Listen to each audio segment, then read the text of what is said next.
हमेशा मुझे ही क्यों करना पड़ता है, हमेशा मुझे ही क्यों पढ़ना पड़ता है, हमेशा मुझे ही क्यों लड़ना पड़ता है, हमेशा मुझे ही क्यों सुनना पड़ता है। सो इन हिंदी सेंटेंसेस को कैसे आप नेचुरली इंग्लिश में एक्सप्रेस कर सकते हो, ये जानने के लिए आपको वीडियो को लास्ट तक देखना है।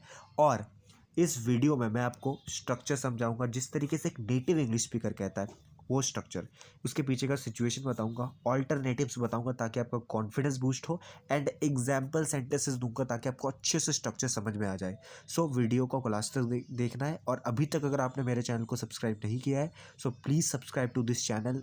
सो let's get started with the video. So इन हिंदी सेंटेंसेस को एक्सप्रेस करने का जो हमारा फिक्स्ड स्ट्रक्चर है, जो स्ट्रक्चर पैटर्न है, वो है why do I always have to, उसके बाद वर्ब। आप आई की जगह कोई सा भी सब्जेक्ट यूज़ कर लेना, कोई दिक्कत नहीं है, ठीक है। Why does he always have to, या फिर why do we always have to, कुछ भी यूज़ कर सकते हो, ठीक है। एंड इसका सिचुएशन क्या है, इसका स्ट्रक्चर का क्या सिचुएशन है वो समझते हैं, कॉन्टेक्स्ट क्या है। This structure is used when someone feels repeatedly burdened, singled out, or treated unfairly, and questions why the responsibility always falls on them. In Hindi, ये तब बोला जाता है जब किसी काम की जिम्मेदारी बार बार आप ही पर आ जाती है और आप फ्रस्ट्रेशन के साथ पूछते हो कि हमेशा मुझे ही क्यों, ठीक है। तो आपको सिचुएशन समझ में आ गई, क्योंकि सिचुएशन समझना बहुत ज़रूरी है। सिचुएशन समझने से आप पिक्चर में चीज़ों को सोच सकते हो, उस इमेजिन कर सकते हो उस सिचुएशन को, ठीक है। सो अब आगे बढ़ते हैं। Now this is the Hindi sentence जिसकी मदद से हम मेन स्ट्रक्चर का यूज़ करेंगे, यानी मेन स्ट्रक्चर की मैं आपको यहाँ पे यूज़ समझाऊंगा, ठीक है। जैसे हमेशा मुझे ही ऐसा क्यों करना पड़ता है, ठीक है। So natural English sentence structure जो मेन स्ट्रक्चर, अगर उसको यूज़ करके हम इसको ट्रांसलेट करें तो कैसे होगा expression, why do I always have to do this, why do I always have to do this. अब कुछ नेचुरल ऑल्टरनेटिव्स देख लेते हैं, यानी इसकी जगह आप कौन कौन और स्ट्रक्चर्स यूज़ कर सकते हो विद कॉन्टेक्स्ट, ठीक है। जैसे जब खुद को टारगेट या फिर बर्डन्ड महसूस करें, जब आप खुद बर्डन्ड महसूस करें तो आप कह सकते हो why is it always me. आप ये भी स्ट्रक्चर यूज़ कर सकते हो, बहुत ही अमेजिंग स्ट्रक्चर है, मैं इसको यूज़ करता हूँ, ठीक है। Why is it always me who has to do this, why is it always me who has to do this. जैसे मैं और दो तीन हिंदी सेंटेंसेस अगर मैं बताऊं, ठीक है, वर्बली।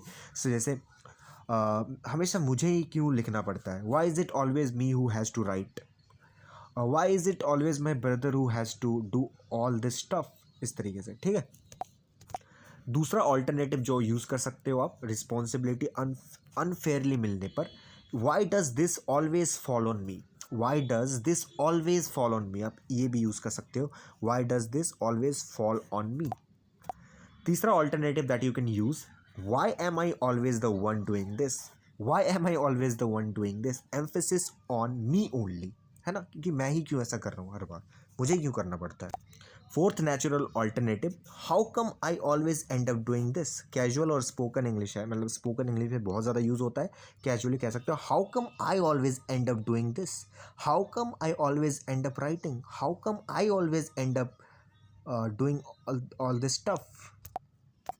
पांचवा ऑल्टरनेटिव जो आप यूज़ कर सकते हो, why do I have to handle this every time, जब काम बार बार आपके हिस्से आए। Now let's see some example sentences using the main structure जो मैंने आपको पहले बताया था, ठीक है। जैसे हमेशा मुझे ही समझाना क्यों पड़ता है, जैसे कोई सिचुएशन है where you have to explain everything to your students, like आप अपनी क्लास का सबसे बेस्ट स्टूडेंट हो, तो आप ही को कोई टीचर बोलते हैं कि आपको इसको एक्सप्लेन करना है, है ना। तो आप कह सकते हो why do I always have to explain, why do I always have to explain, मुझे ही हमेशा क्यों समझाना पड़ता है, कुछ भी सिचुएशन हो सकती है, ठीक है। दूसरा एग्जाम्पल है, हमेशा मुझे ही शुरुआत क्यों करनी पड़ती है, why do I always have to start, why do I always have to start, why don't you start, आप क्यों नहीं स्टार्ट करते, why do I always have to start, आप ये कह सकते हो। आपको हर सेंटेंस को रिपीट करते हुए चलना है ताकि आपकी प्रैक्टिस हो जाए, ठीक है, साथ ही साथ। तीसरा एग्जाम्पल है, हमेशा मुझे ही माफ़ी क्यों मांगनी पड़ती है, why do I always have to apologise, why do I always have to apologise.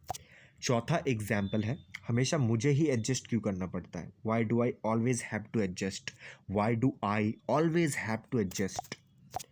पांचवा एग्जाम्पल है, हमेशा मुझे ही देर तक रुकना क्यों पड़ता है, हमेशा मुझे ही देर तक रुकना क्यों पड़ता है।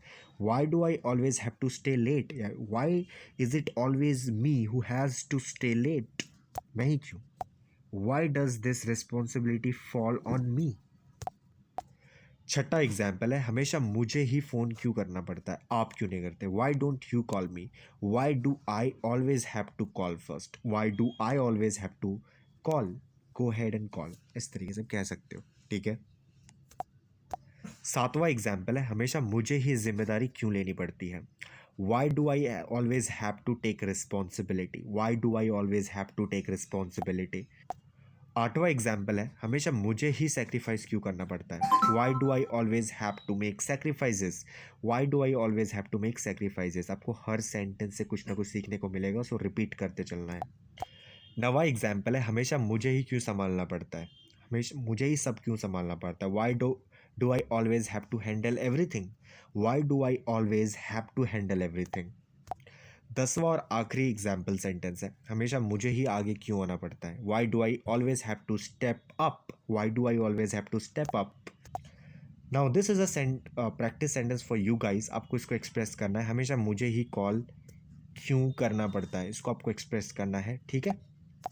तो आई होप आपको वीडियो पसंद आई है। वीडियो अगर पसंद आए तो ऐसे इन्फॉर्मेटिव कंटेंट्स के लिए आप मेरे चैनल को सब्सक्राइब कर सकते हो। वीडियो अगर पसंद आए तो वीडियो को लाइक करना, अपने दोस्तों के साथ शेयर ज़रूर करना, एंड प्यार से कमेंट करना कि वीडियो कैसी लगी। Thank you so much for watching the video.